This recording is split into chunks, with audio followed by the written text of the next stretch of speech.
Hello viewers, my name is Numisa Malashe from Vulingcobo High. Welcome to ECDoE Pseudo. Today's lesson is about economic growth and development under subtopic North-South divide. Let's outline the topic, which is North-South divide. And we are going to talk about North-South divide as it is the difference between, it's a gap between developed countries and underdeveloped countries. I've got a map there, the map that has continent. I would like to focus mostly to the continent that we are familiar with, continent of Africa. Africa is in a continent where it is in those countries that are in South. So let us see what is the difference between the countries that are in North and the countries that are in South. The definition of North-South divide, it says, as I have mentioned previously, that is a gap between developed countries. So those countries that are developed, they are the ones that in North, and they are developing countries, the countries that are in South. If we distinguish between these countries, the developed countries and developing countries, it is said that developed countries are those countries that are in North, and developing countries are countries that are in South. So we are going to start with standard of living. What do we have under standard of living? We've got per capita. If we define per capita, it is a gross domestic product divided by the total population. So if we take the GDP and divide it by the number of people living in a country, which is population, then it is giving an average of economic output per person. Then that is a per capita. Then how is the per capita, which is in developed countries, it says that approximately about 85% of the world income. In other words, many people who are in North, their income is ranging with 85%. In other words, there are many people who has got income, who are in North. Then let's see in a developing countries, which means in developing countries per capita is low compared to into developed countries. So people who are working in developed countries, they are more than the people who are working in developing countries. So North in terms of per capita is high, and South in terms of per capita, their per capita is very low. So we are doing a comparison here in terms of North and South. Now we are focusing on what? On standard of living. Under standard of living, we've got per capita, which I have also said that what is per capita? The number of is a GDP divided by the number of people who are living into the country. So if we are looking between North and South, per capita in North is high and per capita in South is low. Let's look at life expectancy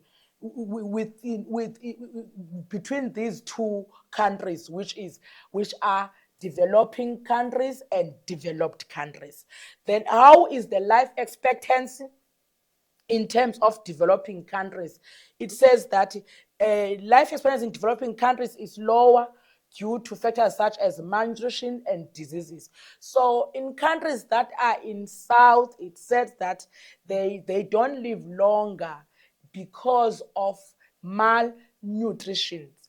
Maybe they don't follow a proper diet that will make them to live longer in terms of health. And again, there are a lot of diseases that they attack people that they attack people who are living in South or in those developing countries because they don't afford proper medication to cure the diseases. Therefore, those are the reasons that causes that makes to say that life expectancy in developing countries is low. People who are living in developing countries, they don't live longer due to the affordability. Then another problem in developing countries, there is HIV and AIDS or TB. Yet, yes, there are treatment for such diseases, but other countries, especially in the countries that are in Africa, they don't have they don't afford some of their hospitals, they don't have this kind of medication because the country on its own cannot afford to buy anti-ARVs and other treatment. So those are the reasons that causes the life expectancy for the developing country to be low. Let's come to developed countries. Of course, they've got a higher life expectancy because most of them they afford to take care of themselves. Most of them they afford to follow a proper diet in order for them to live longer. So life expectancy in South is low, and life expectancy in North it is high. Let's come to education. So under standard of living, we have spoken about per capita life expectancy. Now we are coming to number three. Number three, which is education. How is education between developed countries and developing countries? So, low living standard is linked to low level of education. Literacy level in development countries is high compared to developing countries. So, in terms of education, it is said that in developed countries there is high level of literacy. It means that they've got an access to education. They afford. Uh, they afford to have a better education compared to developing countries. It says that in developing countries, there is a low rate of literacy because in other countries, there is no free education. Government cannot afford to offer such services. So people in those countries might leave the schools because of they cannot afford to go to paying schools. So in education, all in all, in North, there's a high rate of literacy, and in South, that is, they've got a low rate of literacy. Now, under standard of living, we have covered per capita, life expectancy, and education. We are comparing how is life expectancy in North, how is life expectancy in South, how is education in North, and how is education in South.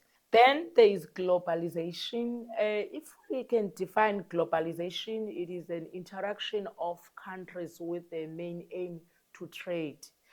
Then the countries they interact, but their main purpose for that interaction is to trade to each other. Now let us look at North and South. Let us compare in terms of interactions. There are developing countries are facing these challenges. What are the challenges that are facing? In the process of interactions now, developing countries, there is a problem of poverty, especially in Africa. There's a problem of inequality. Then it's always increasing. There's a problem now and again that is increasing of poverty and inequality. Another problem in developing countries is the growth.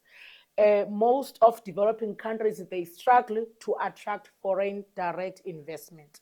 What are foreign direct investment? Um, Foreign direct investment are businesses from other countries. So developing countries, they should try and encourage or influences businesses from other countries, and so that they can bring their businesses into the country. Now there's still a problem of that countries, they are not interested to come in developing countries due to the problems of maybe infrastructure. We don't have proper countries in South, they don't have proper infrastructure in terms of water and sanitation, um, proper roads, etc. So foreigners, they might be discouraged to come and invest in the countries that are in what are in South. So those are the challenges that are faced by countries that are in South. As for developed countries in terms of globalization, majority of developing countries, or as again in developing countries, they've got a problem to compete with the well-known industries internationally, because they cannot compete them and they are forced out of the competition.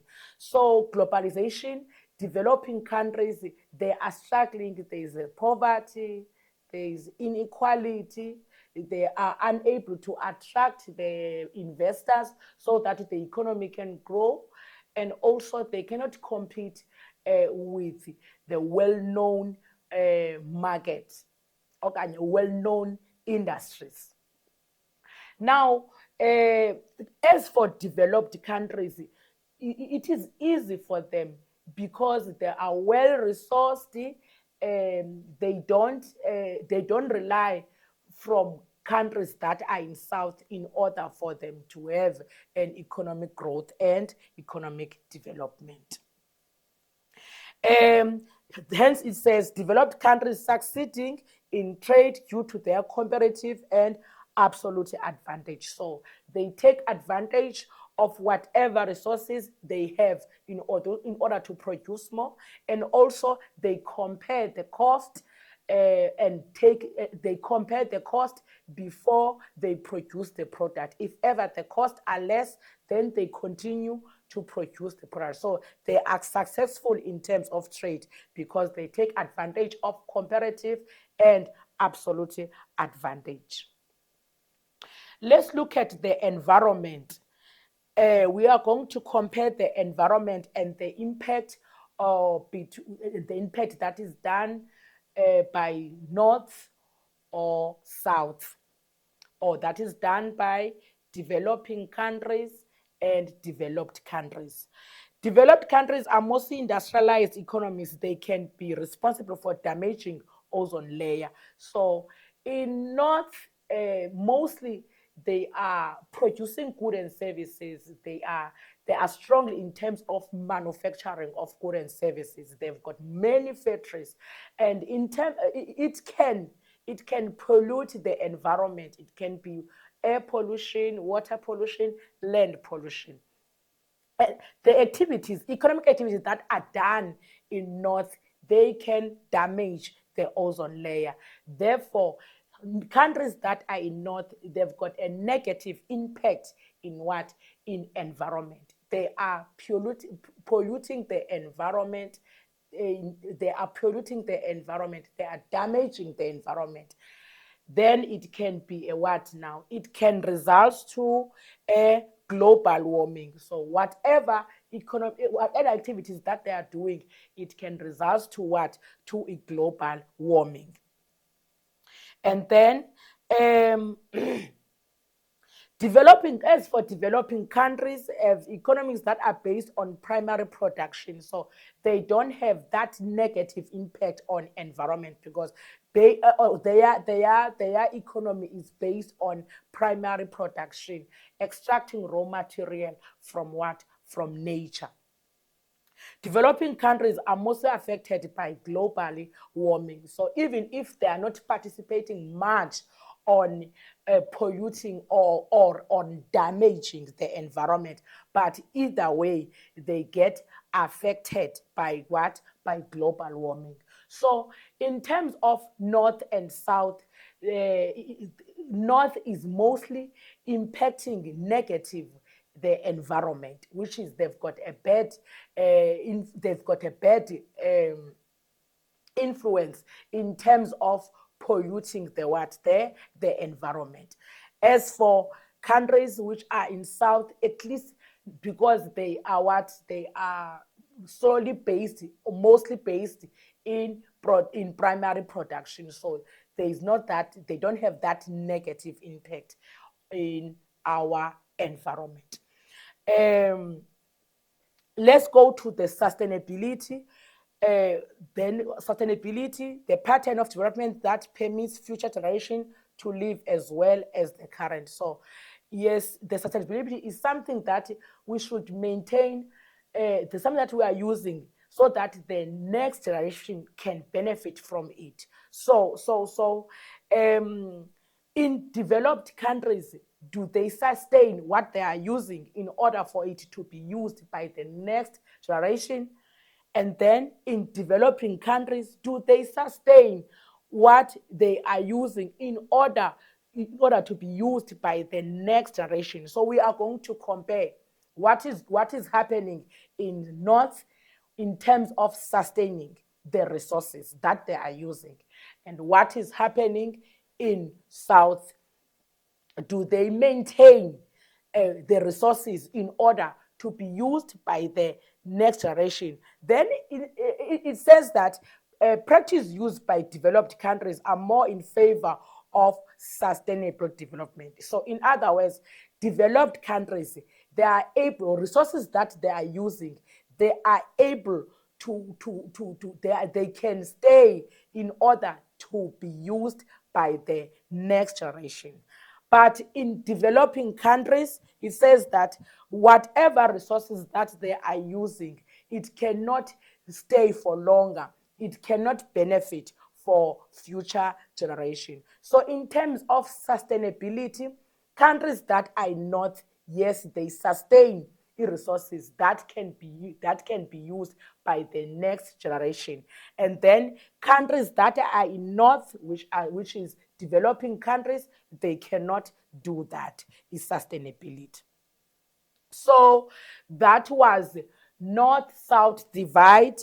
We were comparing in terms of standard of living, in terms of life expectancy, education, um, environment, sustainability, globalization.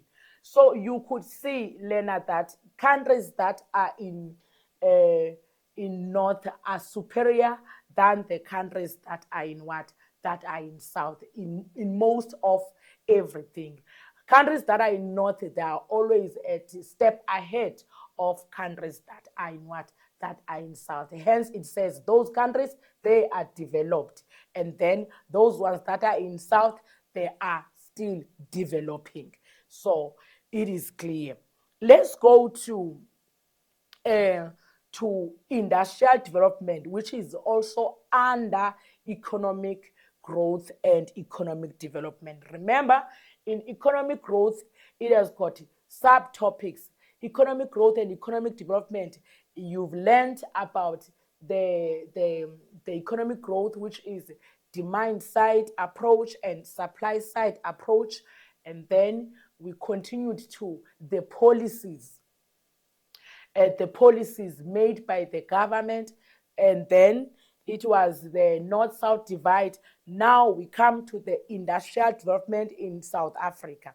So economic growth, as I have distinguished, and economic development. Economic growth, it is the increase in the production of goods and services, or increase in real gross domestic product.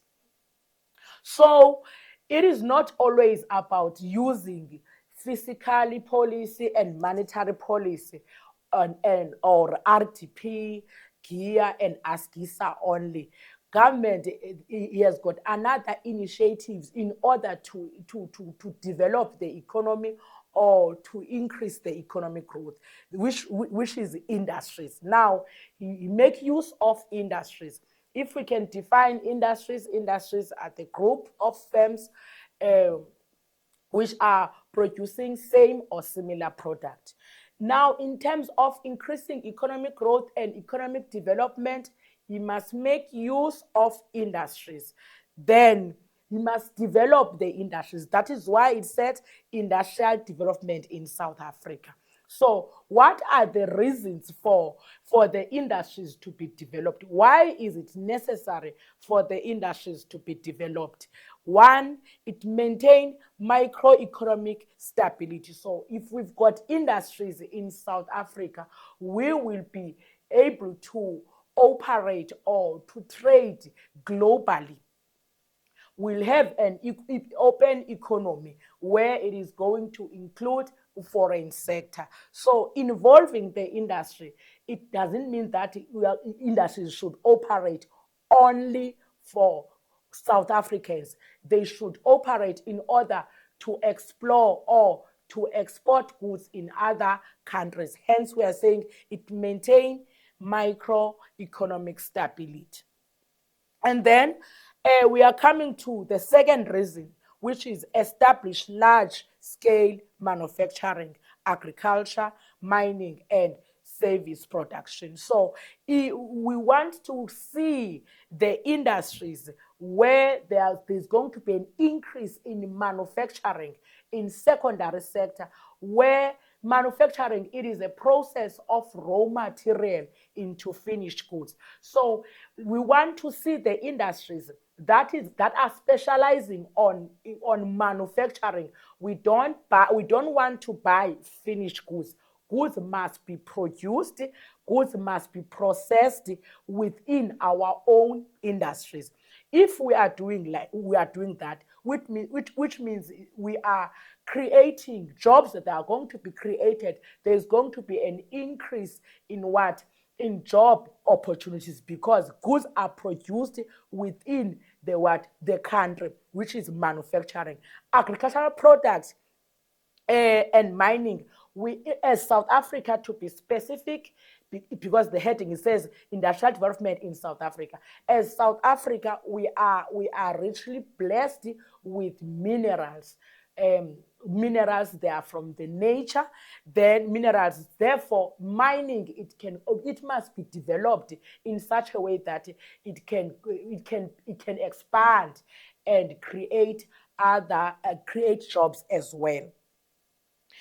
Then let's go to number 3, developing, maintaining appropriate incentive to attract investors. So the industries, we also want industries that are operating in South Africa, even though they don't belong to the citizens of South Africa.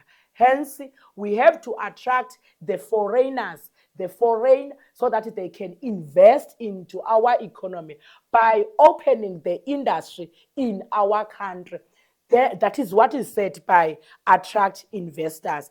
Investors from other countries, they should be attracted, they should be encouraged to come and invest in our country. Let's come to diversification of the economy. Is another reason that we should develop the industries, is because we want diversity, where products that are produced in South Africa can also be needed in other countries. We are not supposed to produce industries, they are not supposed to produce products that are going to be consumed by South Africans only. They should produce goods that can be consumed by anyone in the world. That is the economic diversity. Develop domestic manufacturing capacity to increase the export.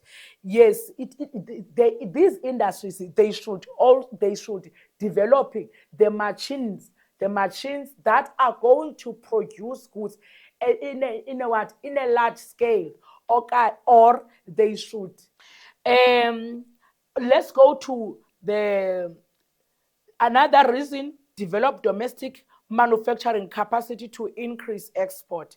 So they should develop the industries that are going to be based on manufacturing, on processing goods and services in order to increase the exports to sell goods into other countries. So whatever that we have manufactured in our country, it should be exported into other countries.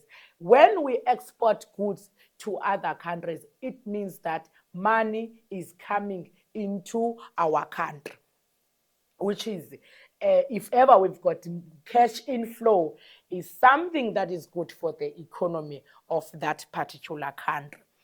And this industry, another reason for the establishment of this industry, they create jobs. They create jobs because I have said earlier that the industries, they must be the industries that they process goods and services on their own. They are not supposed to depend from other countries. They are not supposed to buy final goods from other countries. It should be the industries that has got that they process goods and services. E-production should be done domestically. If it's like that, it means there is going to it's going to create jobs. And this is what we want for our economy. Because if people, they've got jobs, they are going to get income, and they're going to spend their income on buying goods and services. That will increase economic growth and economic development. Lastly, it contributes to the industrial development of Africa continent.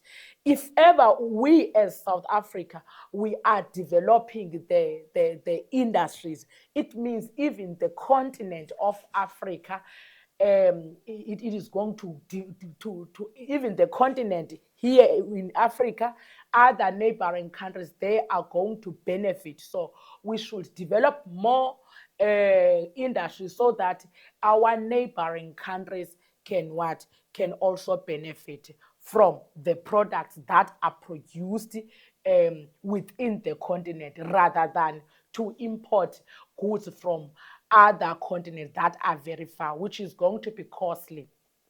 So, in closing, what I just did today, it is the economic growth and development that is in under economic pursuits. In economics, we've got macroeconomics, paper one, and economic pursuits. Uh, we have seen that learners, they are scared of choosing the questions that are asked in economic pursuit. They think that economic pursuits is difficult for them, and they opt or they prefer to choose macroeconomics. When we are marking, at a marking center, we discovered that learners, they don't choose question 3, question 4, and question 6, which are those questions, which are questions that are covered by economic pursuits. So I am trying to motivate you, dear learners, that you are losing marks by leaving out these questions, this topic, which is these questions, question 3, question 4, which are under economic pursuits. You are losing free marks. You think that you know macroeconomics, of which macroeconomics you don't score marks as you believe that you are getting those marks. So I want you to encourage you to take time to understand these questions. These economic pursuits are the questions that are based on current affairs, is where you have to be into news and to know what is happening around the world. So please, learners, make time. Do not do sporting. Please do not do sporting.